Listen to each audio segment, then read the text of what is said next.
Hello class, this is David Fish, and I wanted to get this done some time ago. What I wanted to do was to work through the exercises that we were to do last Friday when I was not able to be in class. I had asked you to do the even exercises from Mounce Basics of Biblical Greek Workbook from Chapter 7 on pages 16 and 17. And so, as you can see on the screen right now, I have the sentence from number 2. And so, first off, let me just read that sentence to you in Greek. Elale autois ton logon. Now, as we have seen, when we have verbs, Mounce gives us the meaning of that, and so elale means he, she, or it was speaking. For simplification, let's just say he was speaking.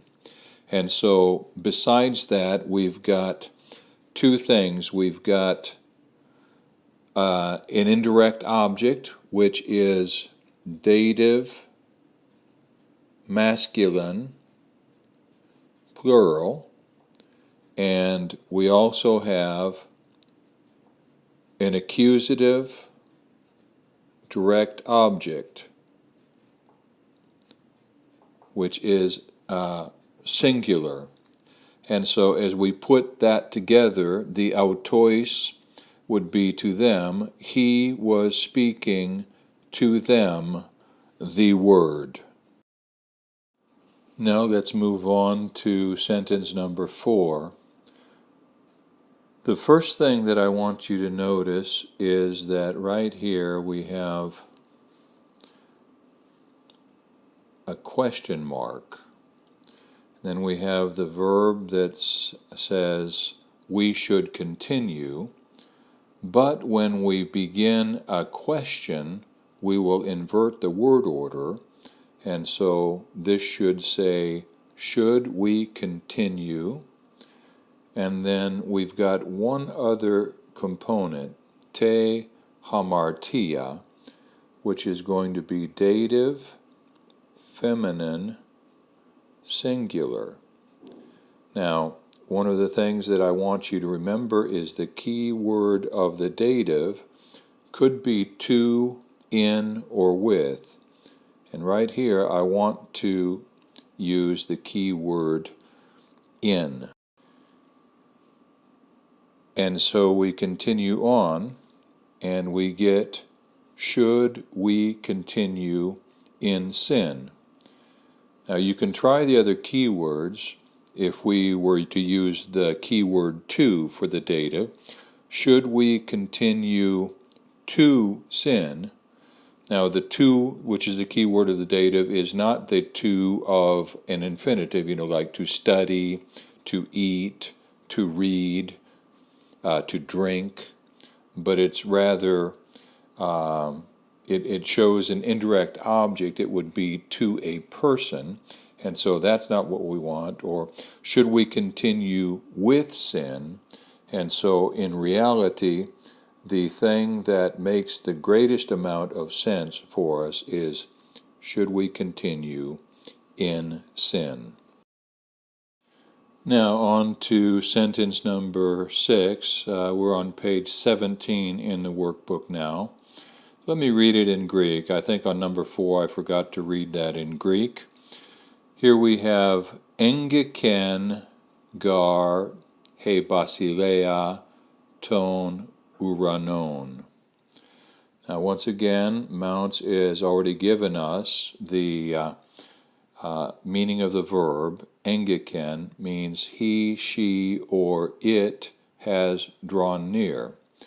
One of the things that we need to do here is determine what the subject of the sentence is, and so once again we want to locate the nominative case, and as you can see we've got he basileia, which is nominative singular feminine, and so that tells us that the kingdom is the subject of this verb, has drawn near. And so we're going to begin our translation actually with this little particle, which is postpositive gar. Postpositive means it will never be the first word in the sentence. And so we'll begin that with for, and then we'll come in and we will grab the subject of the sentence, for the kingdom, and then we've got this qualifier to tell us what kingdom it is. And notice that tone uranon. Maybe you remember that I told you that even my grandma recognizes that that is genitive plural. And so of the heavens, we'll use the key word of the genitive of. So the subject is kingdom, and then we've got the key word of the genitive equals of, and we'll have that. And so what we have for this sentence is, for the kingdom of the heavens has drawn near. Now, one of the things that I want to point out to you right now is, since our nominative is feminine, even though our nominative is feminine, in English, the kingdom would be an it, and so Greek does not necessarily follow natural gender. If we were to substitute a pronoun for the kingdom of the heavens, we would say it has drawn near.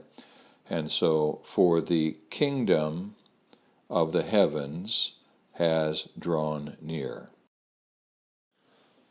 Now for sentence number 8, let me read it in Greek. Gnoristhe, nun tais archais kai tais exousiais. First thing it will note here is this postpositive nun, and so our translation is going to begin with the word now, and Mounce tells us that this verb means he, she, or it might be made known. Now, we don't have anything in the sentence that tells us exactly what the subject is, and so I think it makes sense for us to go with it. And then right here, we've got two sets of dative plural feminine, tais archais and tais exousiais.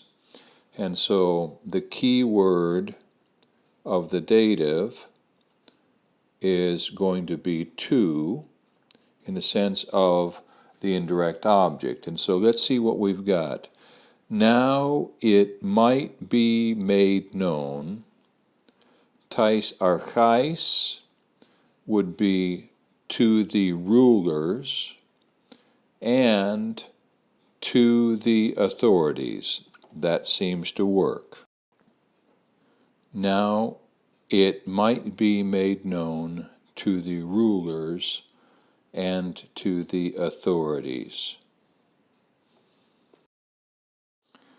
And finally, number 10, arche tu euangeliou Iesu Christou huiou theou.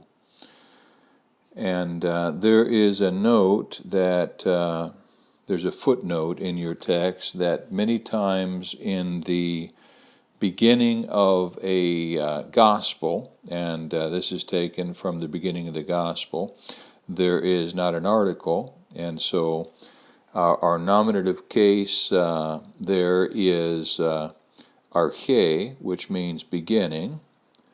Notice that everything else in this sentence is, actually it's not even a complete sentence. It's like the title of a book is in the genitive, And the key word of the genitive is of. And so it looks like what we have here is the beginning of the gospel of Jesus Christ. And this bracketed portion right here probably was not in the earliest manuscripts, but what is happening there is an appositive. It is identifying Son of God. It's identifying this Jesus Christ as the Son of God, and that's why it is in the same case. And so what we have here is the beginning of the good news, and I forgot to put the S on good news, or the beginning of the gospel of Jesus Christ, and I'll set the Son of God, which is a positive, off in commas. The beginning of the good news of Jesus Christ, Son of God.